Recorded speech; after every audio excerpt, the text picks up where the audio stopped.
నమస్తే. త్వరలో జరగబోయే పార్లమెంటు ఎన్నికలకు సంబంధించి ముఖ్యంగా తెలంగాణ కాంగ్రెస్‌లో ఆశావాహుల సంఖ్య భారీగా పెరిగింది. ఎన్నడూ లేని విధంగా ఈసారి కాంగ్రెస్ ఆశావాహులు టికెట్ కోసం పోటీ పడుతున్నారు.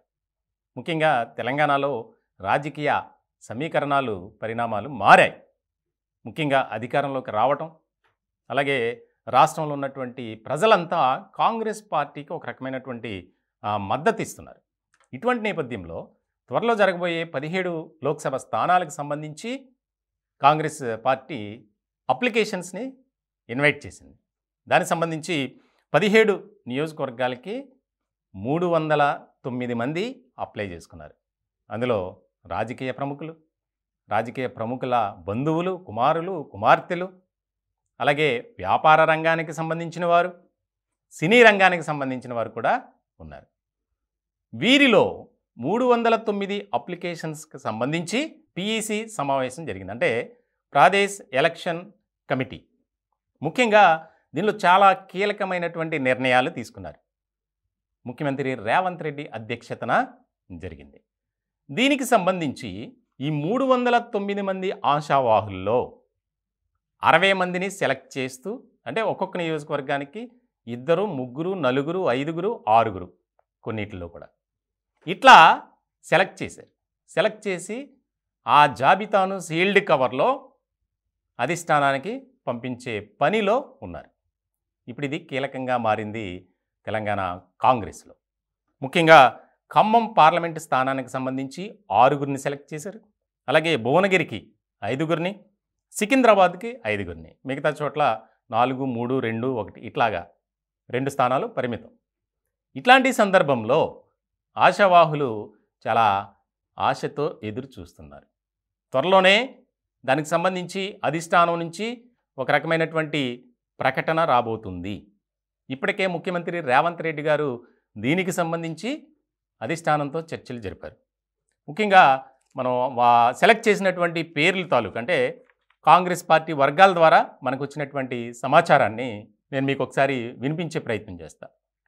ముఖ్యంగా కాంగ్రెస్ పార్టీ ఏదైతే ఆశావాహుల్లో సెలెక్ట్ చేసినటువంటి 60 మంది ఉన్నారో, నియోజకవర్గానికి సంబంధించి ఎవరెవరిని సెలెక్ట్ చేశారు వచ్చిన అప్లికేషన్స్లో, దాన్ని బట్టి ఒక రకమైనటువంటి లిస్ట్ రెడీ చేశారు. ఆ లిస్టు కాంగ్రెస్ పార్టీ వర్గాల ద్వారా మనకు వచ్చింది. ఒకసారి అది చూసే ప్రయత్నం చేద్దాం.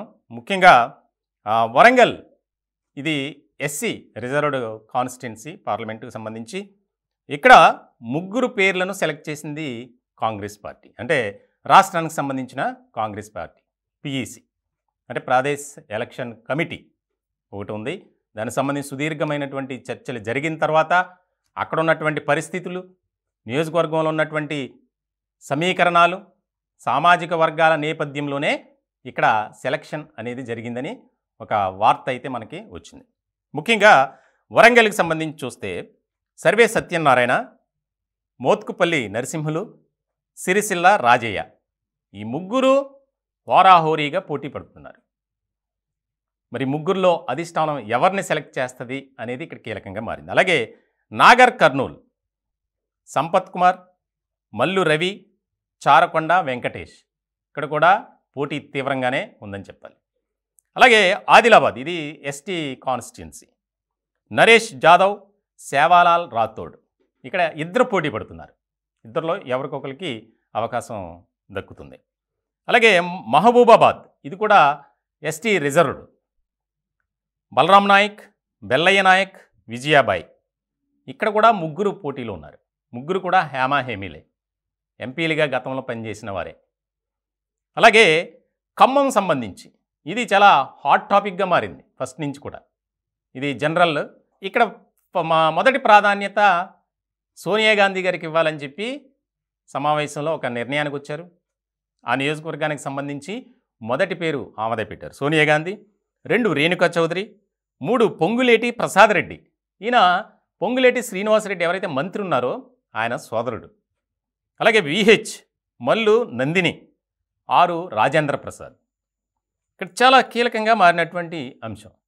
ఈ నియోజకవర్గానికి సంబంధించే ఇటీవల కాలంలో రేణుకా చౌదరి కీలకమైనటువంటి వ్యాఖ్యలు చేశారు. ఖమ్మం నియోజకవర్గం నాది, ఇక్కడ వేరే వాళ్ళు వచ్చి ఏలటానికి అవకాశం లేదు. అయితే సోనియా గాంధీ గారు లేదా ఆ కుటుంబం నుంచి ఎవరైనా, తర్వాత ప్లేస్ నేనే అని. మరోపక్క డిప్యూటీ సీఎం మల్లు భట్టి విక్రమార్క భార్య నందిని, ఆవిడ కూడా పోటీ పడుతున్నారు. ఇక్కడ చాలా క్రూషియల్గా మారే పరిస్థితి అయితే మనకి బాగా కనిపిస్తుంది. ఇక హైదరాబాద్, ఇది జనరల్ కేటగిరీ కేటాయించారు సమీర్ దినేష్ ఆనందరావు. ఇక్కడ ఎందుకంటే హైదరాబాద్ అంటే ఎంఐఎంకు మంచి కంచుకోట కాబట్టి ఇక్కడ ఏ నిర్ణయం తీసుకుంటారనేది కీలకంగా మారింది. అలాగే కరీంనగర్, ప్రవీణ్ రెడ్డి, సంతోష్ కుమార్, శారద, మృత్యుంజయం. కరీంనగర్ స్థానానికి సంబంధించి 4 పోటీలో ఉన్నారు. ఇందులో ఎవరిని సెలెక్ట్ చేస్తారనేది కూడా కీలకంగా మారినటువంటి అంశం. అలాగే పెద్దపల్లి, ఇది ఎస్సీ కాన్స్టిట్యున్సీ. గడ్డం వంశీ, పెరక శ్యామ్, రామిల్లా రాధిక. ఇక్కడ 3 పోటీ పడుతున్నారు. చాలా ఆసక్తికరమైనటువంటి పోటీయే జరుగుతుంది. అలాగే నిజామాబాద్ జనరల్ కేటగిరీ, ఇరావత్ అనిల్, జీవన్ రెడ్డి, సునీల్ రెడ్డి. ఇక్కడ 3 హేమహేమీలే. జీవన్ రెడ్డి అంటే ఆల్రెడీ ఎమ్మెల్సీగా ఉన్నారు. ఇంకా సునీల్ రెడ్డి ఆరెంజ్ ట్రావెల్స్ అధినేత ఈయన. ఇక్కడ చాలా ఇంట్రెస్టింగ్ ఉంది. మరి ఎవరికి అవకాశం ఇస్తుంది అధిష్టానం అనేది ఇంట్రెస్టింగ్గా మారింది అటువంటి. అలాగే మెదక్, ఇక్కడ కూడా 4 పోటీలు ఉన్నారు. జగ్గారెడ్డి, మైనంపల్లి హనుమంతరావు, భవానీరెడ్డి, శ్రీకాంతరావు. మెదక్ అనేసరికి చాలా అత్యంత ప్రాధాన్యత కలిగినటువంటి నియోజకవర్గం ఇది. జగ్గారెడ్డి కూడా సీనియర్, మైనంపల్లి హనుమంతరావు ఆయన కూడా సీనియరే. మరి ఎవరికి కేటాయిస్తారనేది కీలకంగా మారింది. ఇక జహీరాబాద్, ఇది జనరల్ కేటగిరీ, సురేష్ షెట్కార్. అలాగే త్రిష ఈవిడి మంత్రి దామోదర రాజా నరసింహ కుమార్తె. ఈవిడ ఆశిస్తున్నారు. దానికి సంబంధించి మంత్రి దామోదర్ కూడా ఒక చక్రం తిప్పుతున్నారు, పావులు కదుపుతున్నారనే చెప్పాలి. ఇంకా మల్కాజ్గిరి, ఇది జనరల్ కేటగిరీ, ప్రముఖ నిర్మాత బండ్ల గణేష్, హరివర్ధన్ రెడ్డి. ఇక్కడ సర్వే సత్యనారాయణ ఈ నియోజకవర్గానికి కూడా ఆయన అప్లై చేసుకున్నట్లు తెలుస్తుంది. మొత్తానికి మరి ఈ నియోజకవర్గం చాలా కీలకంగా మారింది. ఎందుకనంటే గతంలో ఇప్పుడు ముఖ్యమంత్రిగా ఉన్నటువంటి రేవంత్ రెడ్డి ప్రాతినిధ్యం వహించినటువంటి కాన్స్టిట్యున్సీ. అట్లాగే సికింద్రాబాద్, ఇది జనరల్ కేటగిరీ, వేణుగోపాలస్వామి, రవీందర్, గడల శ్రీనివాసరావు, విద్యా స్రవంతి, అనిల్ కుమార్ యాదవ్. ఇక్కడ 5 పోటీలు ఉన్నారు. అనిల్ కుమార్ యాదవ్ ఆయన పార్టీలో సీనియర్. గడల శ్రీనివాసరావు అంటే తెలుసు, మెడికల్ డిపార్ట్మెంట్లో కీలకమైనటువంటి బాధ్యతలు నిర్వర్తించినటువంటి ఆయన. సో మరి ఇక్కడ ఎవరికి కేటాయిస్తారనేది చాలా కీలకంగా మారినటువంటి అంశం. అలాగే చేవెళ్ళ, ఇది జనరల్ కేటగిరీ, ఇక్కడ 4 పోటీలు ఉన్నారు. నరసింహారెడ్డి, దామోదర అవేలి, కేఎల్ఆర్ రామిరెడ్డి. ఇది కూడా అత్యంత ప్రాధాన్యత కలిగినటువంటి నియోజకవర్గమే. మరి ఎవరికి అవకాశం ఇస్తుందనేది ఇక్కడ ఇంట్రెస్టింగ్గా మారినటువంటి అంశం. అలాగే మహబూబ్ నగర్, ఇది జనరల్, వంశీచంద్ రెడ్డి, జీవన్ రెడ్డి, ఆదిత్యారెడ్డి, సీతా దయాకర్ రెడ్డి. ఇక్కడ 4 పోటీ పెడుతున్నారు. మహబూబ్ నగర్ గతంలోనే వంశీచంద్ రెడ్డి పోటీ చేస్తారని చాలా బలంగా వినిపించినటువంటి పరిస్థితుల్లో మరి అధిష్టానం ఎవరికి అవకాశం ఇస్తుందనేది చూడాలి.